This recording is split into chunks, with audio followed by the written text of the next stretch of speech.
Welcome to Aishwarya recipes Kannada. ಇವತ್ತು ಮನೆಯಲ್ಲಿ ಹೇಗೆ ಸುಲಭವಾಗಿ ಹೋಳಿಗೆ ಸಾರು ಮಾಡ್ಕೊಳ್ಳೋದು ಅಥವಾ ಒಬ್ಬಟ್ಟಿನ ಸಾರು ಅಥವಾ ಬೇಳೆ ಕಟ್ಟಿನ ಸಾರು ಹೇಗೆ ಮಾಡ್ಕೊಳ್ಳೋದು ಅಂತ ನಾನು ಈ ವಿಡಿಯೋದಲ್ಲಿ ತೋರಿಸ್ತಿದ್ದೀನಿ. ಬನ್ನಿ. ಈ ಥರ ಮೆಥಡ್ ಮಾಡೋದ್ರಿಂದ ತುಂಬಾ ಹೋಳಿಗೆ ಸಾರು ರುಚಿಯಾಗಿರುತ್ತೆ. ಫಸ್ಟ್ ನಾನಿಲ್ಲಿ ಪ್ಯಾನ್ಗೆ ಎಣ್ಣೆ ಹಾಕಿ ಎಣ್ಣೆ ಕಾದ ನಂತರ ನಾನಿಲ್ಲಿ ಜೀರಿಗೆ ಹಾಕೋತಾ ಇದ್ದೀನಿ. ಜೀರಿಗೆ ಸಿಡ್ದಾದ್ಮೇಲೆ ನಾನಿಲ್ಲಿ ಉದ್ದಕ್ಕೆ ಹೆಚ್ಚಿರೋ ಅಂತಹ ಈರುಳ್ಳಿ ಹಾಕೋತಾ ಇದ್ದೀನಿ. ನಾನಿಲ್ಲಿ ಮೀಡಿಯಮ್ ಸೈಜ್ ಒಂದು ಈರುಳ್ಳಿ ಹಾಕೋತಾ ಇದ್ದೀನಿ. ಅದಾದಮೇಲೆ ನಾನಿಲ್ಲಿ ಎರಡು ಹಸಿಮೆಣಸಿನ್ಕಾಯಿ ಉದ್ದಕ್ಕೆ ಹೆಚ್ಚಿ ಹಾಕೋತಾ ಇದ್ದೀನಿ. ಹಸಿಮೆಣಸಿನ್ಕಾಯಿ ಆಪ್ಷನಲ್, ಬಟ್ ಹಸಿಮೆಣಸಿನ್ಕಾಯಿ ಹಾಕೊಳ್ಳೋದ್ರಿಂದ ಒಬ್ಬಟ್ಟಿನ ಸಾರು ಒಂಥರ ರುಚಿ ಇರುತ್ತೆ. ಸೊ ಅದಕ್ಕೋಸ್ಕರ ನಾನಿಲ್ಲಿ ಎರಡು ಹಸಿಮೆಣಸಿನ್ಕಾಯಿ ಹಾಕೋತಾ ಇದ್ದೀನಿ. ಅದಾದಮೇಲೆ ನಾನಿಲ್ಲಿ 1 ಕಪ್ ಆಗುವಷ್ಟು ನಾನಿಲ್ಲಿ ತೆಂಗಿನಕಾಯಿ ಹಾಕೋತಾ ಇದ್ದೀನಿ.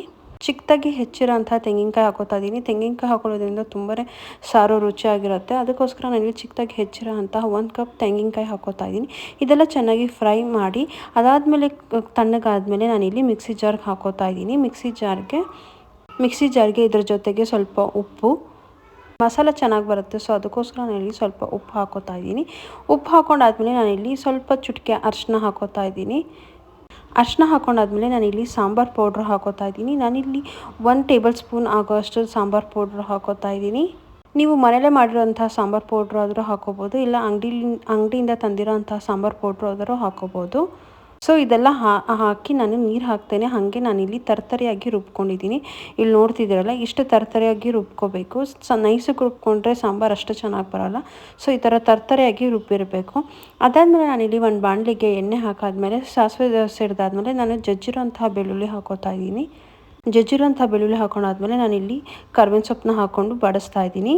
ಕರ್ಬೇವಿನ ಸೊಪ್ಪು ಹಾಕೊಂಡಾದ್ಮೇಲೆ ನಾನಿಲ್ಲಿ ಚಿಕ್ಕದಾಗಿ ಹೆಚ್ಚಿರೋ ಅಂತಹ ಟೊಮೊಟೊ ಹಾಕೋತಾ ಇದ್ದೀನಿ. ನಾನಿಲ್ಲಿ ಮೀಡಿಯಮ್ ಸೈಜ್ ಆಗೋಷ್ಟು ಒಂದು ಮೀಡಿಯಮ್ ಸೈಜ್ ಟೊಮೊಟೊ ಹಾಕೋತಾ ಇದ್ದೀನಿ. ನೀವು ಜಾಸ್ತಿ ಮಾಡೋದಿದ್ದರೆ 2 ಹಾಕೋಬೋದು. ಇಲ್ಲಿ ನೋಡ್ತಿದ್ದೀರಲ್ಲ, ನಾನಿಲ್ಲಿ ಈ ಥರ ಚಿಕ್ಕದಾಗಿ ಹೆಚ್ಚಿರೋಂಥ ಟೊಮೊಟೊ ಹಾಕೋತಾ ಇದ್ದೀನಿ.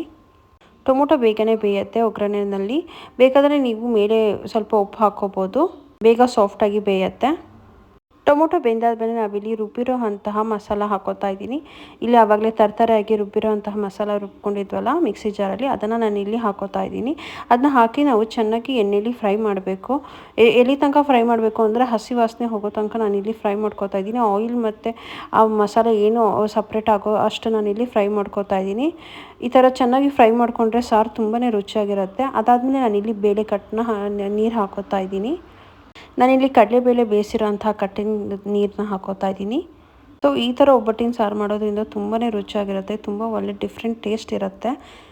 ಒಂದ್ಸಲ ಈ ರೆಸಿಪಿ ಟ್ರೈ ಮಾಡಿ ನಾನು ಕಮೆಂಟ್ ಸೆಕ್ಷನಲ್ಲಿ ಕಮೆಂಟ್ ಮಾಡಿ ಹೇಗೆ ಬಂತು ಅಂತ. ಯಾಕಂದರೆ ತುಂಬಾ ಚೆನ್ನಾಗಿರುತ್ತೆ ಈ ಥರ ಕಟ್ಟಿನ ಸಾರು ಮಾಡೋದ್ರಿಂದ. ಸೊ ಇದೆಲ್ಲ ಆದಮೇಲೆ ನಾನಿಲ್ಲಿ ರುಚಿಗೆ ತಕ್ಕಷ್ಟು ಇಲ್ಲಿ ಉಪ್ಪನ್ನು ಹಾಕೋತಾ ಇದ್ದೀನಿ. ಯಾಕಂದರೆ ಮಸಾಲೆಗೂ ಸ್ವಲ್ಪ ಉಪ್ಪು ಹಾಕ್ಕೊಂಡಿದ್ದೀನಿ. ಸೊ ಇಲ್ಲಿ ರುಚಿ ನೋಡಿ ನಾನಿಲ್ಲಿ ಸ್ವಲ್ಪ ಉಪ್ಪು ಹಾಕೋತಾ ಇದ್ದೀನಿ. ಅದಾದಮೇಲೆ ನಾನಿಲ್ಲಿ ಒಬ್ಬಟ್ಟಿನ ಹೂರಣ ಇರುತ್ತಲ್ಲ, ಅದನ್ನು ನಾನಿಲ್ಲಿ ಹಾಕೋತಾ ಇದ್ದೀನಿ. ಒಬ್ಬಟ್ಟಿನ ಹೂರಣ ಹಾಕೊಳ್ಳೋದ್ರಿಂದ ತುಂಬಾ ಚೆನ್ನಾಗಿರುತ್ತೆ ಒಬ್ಬಟ್ಟಿನ ಸಾರು. ನಾನಿಲ್ಲಿ ಒಂದು ಚಿಕ್ಕ ಉಂಡೆ ಗಾತ್ರದಷ್ಟು ನಾನಿಲ್ಲಿ ಒಬ್ಬಟ್ಟಿನ ಹೂರಣ ಹಾಕೋತಾ ಇದ್ದೀನಿ. ಒಬ್ಬಟ್ಟಿನ ಹೂರಣ ಹಾಕೊಳ್ಳೋದ್ರಿಂದ ಟೇಸ್ಟ್ ಒಂಥರ ಚೆನ್ನಾಗಿರುತ್ತೆ. ಸ್ವೀಟು ಮತ್ತು ನಾವು ಹಾಕಿರೋಂತಹ ಖಾರ ಎರಡೂ ಮಿಕ್ಸ್ ಆಗಿ. ಸೊ ಇಲ್ಲಿ ನೋಡ್ತಿದ್ದಾರಲ್ಲ, ಇಷ್ಟು ಚಿಕ್ಕ ಉಂಡೆ ಗಾತ್ರದಷ್ಟು ನಾನಿಲ್ಲಿ ಒಬ್ಬಟ್ಟಿನ ಹೂರಣ ಹಾಕೋತಾ ಇದ್ದೀನಿ. ನಿಮಗೆ ಸ್ವಲ್ಪ ಸ್ವೀಟ್ ಜಾಸ್ತಿ ಬೇಕು ಅಂದರೆ ಸ್ವಲ್ಪ ಜಾಸ್ತಿನೂ ಹಾಕೋಬೋದು.